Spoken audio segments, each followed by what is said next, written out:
Hello everyone, today I'll show you how to insert a new text box in your PDF file using PDF-XChange Editor. Open your PDF file with PDF-XChange Editor and I will add a new text box. Click on this home option, this menu bar, and here you will find this add option. Click on this down arrow.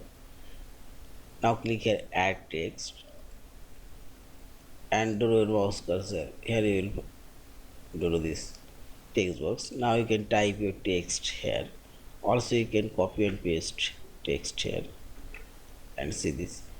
You can increase decrease this text font size. See this. Also you can change this text color. See this.